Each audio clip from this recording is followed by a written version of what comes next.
এবার আরেকটা বিষয় হলো, এই বয়সের মধ্যে তারা আয় ইনকাম করতে পারে না, আয় রোজগার নাই, সবকিছু বন্ধ। এখন ছেলেরা বড় হয়ে গেছে, ছেলেরা ইনকাম করতেছে, ছেলেরা ব্যবসা বাণিজ্য করে, চাকরি বাকরি করে, বাবা রিটায়ার হয়ে গেছে, আয় ইনকামের কোনো পথ নাই। এখন এই রোগটাকে নিয়ে আপনার দৃষ্টিভঙ্গি কেমন হতে হবে? কোরআনের হাদিস এবং আপনাকে কি বলে এ সম্পর্কে? আব্দুল্লাহ ইবনে আমর ইবনে আস রাদিয়াল্লাহু আনহু থেকে বর্ণিত, তিনি বলতেছেন, ইয়া রাসূলুল্লাহ ইন্নালি মা'আলান ওয়া আহলান। ইয়া রাসূলুল্লাহ, আমার পরিবার আছে, সম্পত্তি আছে, আমি অনেক সম্পদের মালিক। ওয়া ইন্না আবী ইউরিদু আন ইয়াহতাজা মা'আই। ইয়া রাসূলুল্লাহ, আমার ঘরে বৃদ্ধ বাবা মাঝে মধ্যে আমার থেকে টাকা চায়। এখন আমি এখন যৌবনকাল, ইনকাম করতেছি, ঘরের মধ্যে বৃদ্ধ মা বাবা টাকা পয়সা খুঁজলে চাইলে কখনো কালো করবে, মাথাটা যেন বাড়ি হয়ে যায়। এখন নিজেরটা কত বলি, আউযুবিল্লাহ।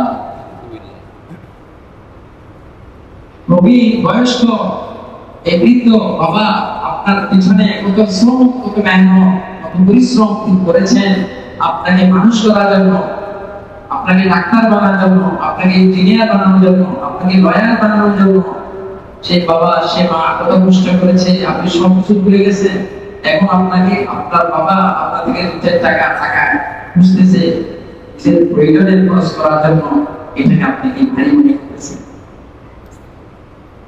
আব্দুল্লাহ ইবনে আমর ইবনে আস রাদিয়াল্লাহু আনহু বলেছেন, ইয়া রাসূলুল্লাহ, আমার পরিবার আছে, সম্পদ আছে, মাঝে মধ্যে আমার বাবা মা থেকে টাকা খুঁজে, টাকা চায়, আমি কি করব? রাসূল সাল্লাল্লাহু আলাইহি ওয়াসাল্লাম বলেছেন, আনতা মালুকা লিআবিকা। হে আব্দুল্লাহ, তুমি তোমার সম্পদ সব কিছুর মালিক তোমার বাবা,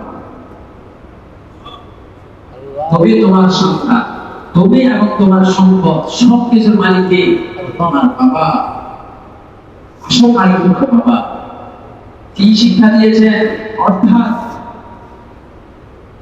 বাবা নিজেদের নিজের টাকা সম্পদ নিজেদের ইচ্ছা মতো ব্যয় করতে পারে, সন্তানের সম্পদও বাবা ইচ্ছা মতো ব্যবহার করতে পারবেন। নিজের চিকিৎসা, নিজের একটু ভিটামিন জাতীয় ওষুধ টষুধ খাওয়ার জন্য, অথবা একটু ফলমূল খাওয়ার জন্য, এই বয়সে একটু ভিটামিন জাতীয় জিনিস খেতে হয়, একটু ভালো খাবারের দিকে তিনি মোটামুটি যদি চায় অবশ্যই তাকে দিতে হবে। এটা হক।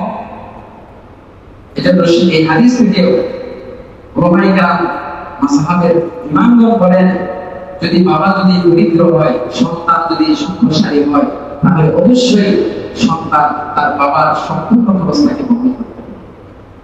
তার বাবার খরচ, তার চিকিৎসার খরচ, টাকা, ভালো মানের খাবারের ব্যবস্থা তার সন্তানকে করতে হবে। আল্লাহ রাসূল বলেছেন, আনতা ওয়া মালুকা লিআবিকা, তুমি এবং তোমার সম্পদ সবকিছুর মালিক তোমার বাবা। আজকে আমরা বাবারা যখন, মায়েরা যখন একটু টাকা খুঁজে, মাঝে মধ্যে একটু প্রয়োজন হয়, আমরা অস্বীকার করি। অনেক সময় বাবা মা গ্রামে সন্তানের কাছে ফোন করলো, বাবা আমার একটু প্রয়োজন, জরুরি কথা আছে, একটু কথা আছে। এদিক থেকে কি বলা হয়, মা এখন সময় নেই, আমার কি করতেছ? I am busy, sorry. কাকে আপনি ব্যস্ত করতেছেন? কাকে? এই জবাব তো মা বাবাকে দেওয়া যাবে না। হাজার ব্যস্ততা হোক, মা বাবার সাথে কথা বলার চেয়ে বড় ব্যস্ততা আর কিছু হতে পারে। আপনি ইগনোর করতেছেন, আপনি মোবাইলের কল কেটে দিচ্ছেন, এটা চরম মা বাবার সাথে বেয়াদবি করতেছেন। এই জন্য মা বাবা আগে সবকিছু, আগে আমার বাবা, আগে আমার মা, তারপরে বাবা, এই দুজনকে এবং সমাজের যারা বয়স্ক মুরব্বী আছে তাদের পিছনে খরচ করা, এটা একজন সন্তানের দায়িত্ব।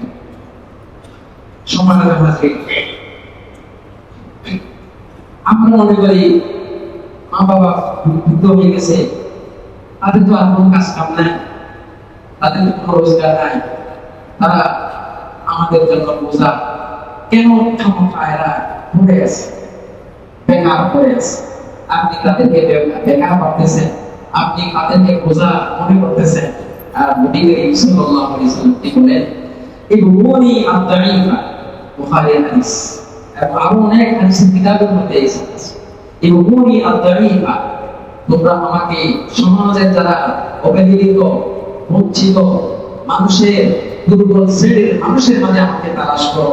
কাইন্নাকুম তুরজাকুনা ওয়া তুনসারুনা বিমআফাইকুম, কারণ তোমাদেরকে যে রিজিক দেওয়া হয়েছে, তোমরা যে সম্পদের গাড়ি বাড়ির মালিক হচ্ছ, এগুলো ওই তোমাদের ঘরের তোমার বৃদ্ধ মা বাবার উসিলায়, তোমার বিধবা নারীর উসিলায়, সন্তান নিষ্পাপ ছোট ছোট বাচ্চাদের বরকতের উসিলায় আল্লাহ তাআলা তোমাকে এই সম্পদ দিতেছে।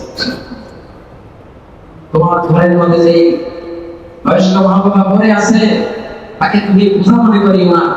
আর দোয়ার বরকতে, আর ইখলাসের বরকতে, তার আমলের বরকতে আল্লাহ তাআলা তোমাকে রিজিকের দরজা খুলে দিচ্ছেন। সুতরাং কোন সন্তান এগুলো মনে না করা যে এগুলো আমি আমার যোগ্যতার বলে আমি অর্জন করতেছি,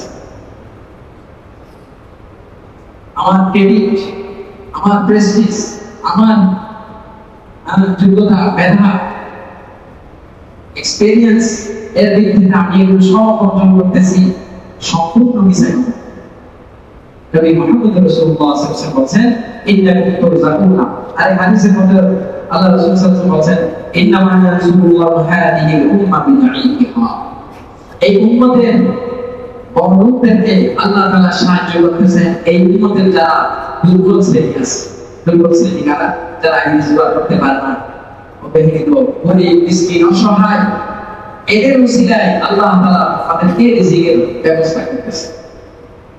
আজকে থেকে আমাদের বৃদ্ধ মা বাবাদেরকে আমরা কি করবো না? বোঝা মনে করবো না, এদেরকে আমরা বেকার মনে করবো না। এদের থাকাটাই আমাদের জন্য রহমত। এদের অস্তিত্ব যতদিন তারা দুনিয়াতে থাকবে, ততদিন তাদের উসিলায় আল্লাহ তাআলা আমাদের জন্য রিজিকের ব্যবস্থা করে দিচ্ছেন। এটাই শিক্ষা। তাআমুল নবী সাল্লাল্লাহু আলাইহি ওয়াসাল্লাম মা কিবারি সিন্নি, সিটিজেন, যারা সিনিয়র পার্সন যারা আছে, সিনিয়র সিটিজেন যারা আছে, তাদের সাথে নবী করিম সাল্লাল্লাহু আলাইহি ওয়াসাল্লামের কি চমৎকার আচরণ এই হাদিস থেকে প্রমাণিত হচ্ছে। সম্মানিত হাজরিন, এক যুবক ফজরের নামাজ পড়ে চলে যাচ্ছে কাজের উদ্দেশ্যে। কাজের উদ্দেশ্যে সকালবেলা বের হয় না, তো এক যুবক বের হল। তো সাহাবীরা বলতে লাগলো, লাকানা হাযা শাবুন ইয়াখরুজু ফি সাবিলিল্লাহ, এই যুবকটা যদি আল্লাহর রাস্তায় বের হতো কতই না ভালো হতো। সে দুনিয়ার কাজে বের হচ্ছে।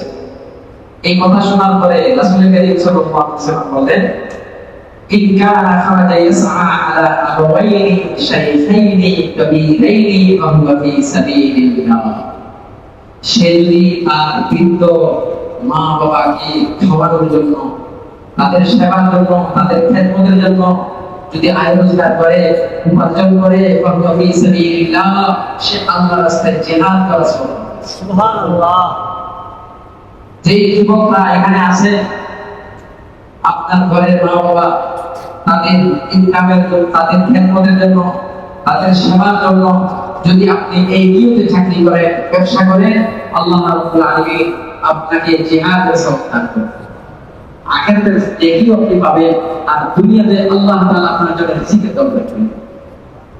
সম্মানিত হাজরিন, কোরআন কারীমের ঘটনা থেকে আসে।